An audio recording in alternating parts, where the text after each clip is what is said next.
നമസ്കാരം. Raft of ഫുട്ബോളിലേക്ക് എവർക്കും സ്വാഗതം. ഒടുവിൽ ഇക്കഡോർ അവരുടെ വിശ്വരൂപം പുറത്തെടുത്തു. ജർമ്മനിക്ക് തന്നെ പണി കൊടുത്തു. അവരിതാ റൗണ്ട് ഓഫ് 32 കടന്നിരിക്കുന്നു. എന്തൊരാഘോഷമായിരുന്നു. മോയിസസ് കൈസേഡോ ഓടിച്ചെന്ന് തൻ്റെ അമ്മയുമായിട്ട് സന്തോഷം പങ്കിടുന്ന കാഴ്ച കണ്ടില്ല. അതിലുണ്ട് എല്ലാം. ഇക്കഡോർ അത്രയധികം ആഗ്രഹിച്ചിരുന്നു ഈ ഒരു വിജയം. ഇക്കഡോർ വേഴ്സസ് ജർമ്മനി മത്സരം തീവാർന്ന ഒന്നായിരിക്കുമെന്ന് നമ്മൾ നേരത്തെ പറഞ്ഞതാണ്.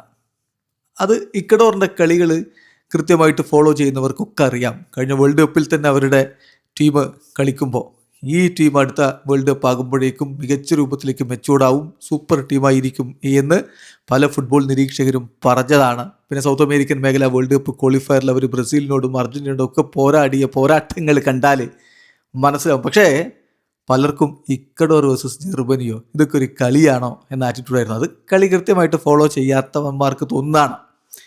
നമ്മൾ വേൾഡ് കപ്പിന് കുറച്ച് മുമ്പ് നിങ്ങൾ കണ്ടിരിക്കേണ്ട 10 മത്സരങ്ങൾ എന്ന് പറഞ്ഞുകൊണ്ട് വീഡിയോ ചെയ്തപ്പോൾ അതിൽ ഉൾപ്പെടുത്തിയിരുന്നു ഈ ഇക്കഡോർ വേഴ്സസ് ജർമ്മനി മത്സരം. പലർക്കും അതത്ര അന്നങ്ങ് പിടിച്ചിട്ടുണ്ടായിരുന്നില്ല. നമ്മുടെ പല പ്ലാറ്റ്ഫോമുകളിലും വന്നിട്ട് ചില ആളുകളൊക്കെ കമൻ്റ് ഇട്ടിരുന്നു. ഒരു ഹക്കീം ജോലയിൽ എന്നൊക്കെ പറയുന്ന ആൾ മനോജ് കെ ബിയുടെ കമൻറ്റ് ജർമ്മനി വേഴ്സസ് ഇക്കഡോറോ കോമഡി എന്ന് പറഞ്ഞിട്ടുണ്ടായിരുന്നു. ഹക്കീമിൻ്റെ മറുപടി എന്താണെന്ന് അറിയാം. ഇദ്ദേഹത്തിന് ഒരു ചുക്കും അറിയില്ല. ജർമ്മനി ഐവറി കോസ്റ്റ് മത്സരം പറയുകയാണെങ്കിൽ ഓക്കെ, ഇക്കഡോർ കോപ്പാണ്, അവരുടെ കളിയൊക്കെ ഒരുപാട് കണ്ടിട്ടുള്ളതാണ്.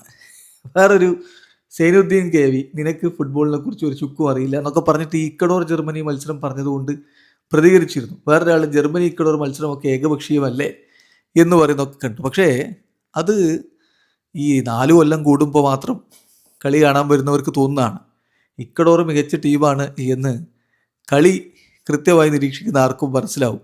അത് തന്നെയാണ് നമ്മൾ ഇന്ന് കളിക്കളത്തിൽ കണ്ടതും. പക്ഷേ ഇതേ ഇക്കഡോർ അവരുടെ പ്രതിഭക്കൊത്തവണ്ണമുള്ള പ്രകടനം എടുക്കാതെ മുട്ടിടിച്ചൊരു വേൾഡ് കപ്പ് കൂടിയാണിത്. നമ്മൾ ആ 2 കളികൾ കഴിയുമ്പോൾ നമ്മൾ പറഞ്ഞിരുന്നു ഇത് വിഷമമുള്ള കാര്യമാണ്. ഇത്ര ഡാർക്ക് ഹോഴ്സസ് ആവുമെന്ന് പലരും പറഞ്ഞ ടീം ഇങ്ങനെയുള്ള പ്രകടനം നടത്തുമ്പോൾ നിരാശജനകമാണ് എന്ന് നമ്മൾ വിലയിരുത്തിയിട്ടുണ്ടായിരുന്നു. ഐവറി കോസ്റ്റിനോട് ഇക്കഡോർ ഏകപക്ഷീയമായ ഒരു ഗോൾ തോൽക്കുന്നു. കുറസാവോയോട് ഗോൾ രഹിത സമനിലയാകുന്നു. എന്നിട്ട് അവരൊടുവിൽ ആ വിശ്വരൂപം അങ്ങ് പുറത്തെടുത്തപ്പോൾ പണി കിട്ടിയത് ജർമ്മനിക്ക് തന്നെ. നമ്മൾ പറഞ്ഞ പോലെ ജർമ്മനി വേഴ്സസ് ഇക്കഡോർ മത്സരം തീ പാറും എന്ന് മാത്രമല്ല അത് ശ്രദ്ധിക്കേണ്ട കളിയായിരുന്നു എന്ന് പറഞ്ഞത് വെറുതെ ആയില്ല. അത് തന്നെ സംഭവിക്കുന്നു. ജർമ്മനിക്ക് പണി കൊടുക്കുന്നു.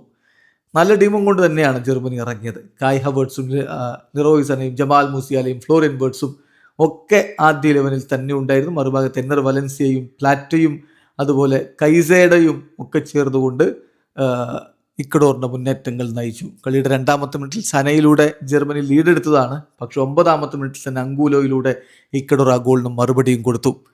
മത്സരം മികച്ച രൂപത്തിലേക്ക് പുരോഗമിച്ചപ്പോൾ ആദ്യ പകുതി അവസാനിക്കുമ്പോൾ 1-1 സമനിലയായിരുന്നു. 2ാം പകുതിയിൽ 77ാമത്തെ മിനിറ്റിൽ പ്ലാറ്റയുടെ ഗോളിലൂടെ ഇക്കഡോർ വിജയം പിടിച്ചു വാങ്ങിക്കൊണ്ടിതാ റൗണ്ട് ഓഫ് 32 ഗ്രൂപ്പിൽ നിന്ന് 3ാം സ്ഥാനക്കാരായിട്ട് കയറിയിരിക്കുന്നു. ബാക്കി അവിടെ കാണാം. ജർമ്മനി 3 കളികളിൽ നിന്ന് 6 പോയിന്റ്. ജർമ്മനിയെ സംബന്ധിച്ചിടത്തോളം കുറസാവോക്കെതിരെ ഒരു ഗോൾ വർഷം നടത്തി എന്നല്ലാതെ വലിയ ആധികാരികതയൊന്നും ഈ വേൾഡ് കപ്പിലില്ല. കാരണം അതിനുശേഷം അവർ ഐവറി കോസ്റ്റിനോട് അവസാന നിമിഷം യുണ്ടാവ് അടിച്ചൊരു ഗോളിന് 2-1 രക്ഷപ്പെട്ടു പോവുകയായിരുന്നു. ഇക്കഡോറിനോട് ഇതാ അവർ പൊട്ടുകയും ചെയ്തിരിക്കുന്നു. ഏതായാലും ജർമ്മനി തന്നെയാണ് ഗ്രൂപ്പ് ചാമ്പ്യന്മാർ. 3 കളികൾ 6 പോയിന്റ്. ഐവറി കോസ്റ്റ് 3 കളി 6 പോയിന്റ്. അതാണ് ആ ഗ്രൂപ്പിന്റെ പ്രത്യേകത. 2 ടീം 6 പോയിന്റ് ഉണ്ട്. അവർ 2ാം സ്ഥാനത്ത് ഗോൾ ഡിഫറൻസിന്റെ വ്യത്യാസത്തിൽ കുറസാവോയെ ജർമ്മനി മുക്കിയതിന്റെ ബലത്തിലാണ് അവർ 1ാം സ്ഥാനത്തായത്. ഇക്കഡോർ 3 കളി 4 പോയിന്റോടെ മികച്ച 8 3ാം സ്ഥാനക്കാരിൽ ഇടം പിടിച്ചുകൊണ്ട് റൗണ്ട് ഓഫ് 32 കടക്കുന്നു. വീഡിയോ അവസാനിക്കുന്ന ഫുട്ബോൾ ലോകത്തെ കൂടുതൽ വിശേഷങ്ങളുമായി റാഫ്റ്റ് ഓഫ് എത്താം.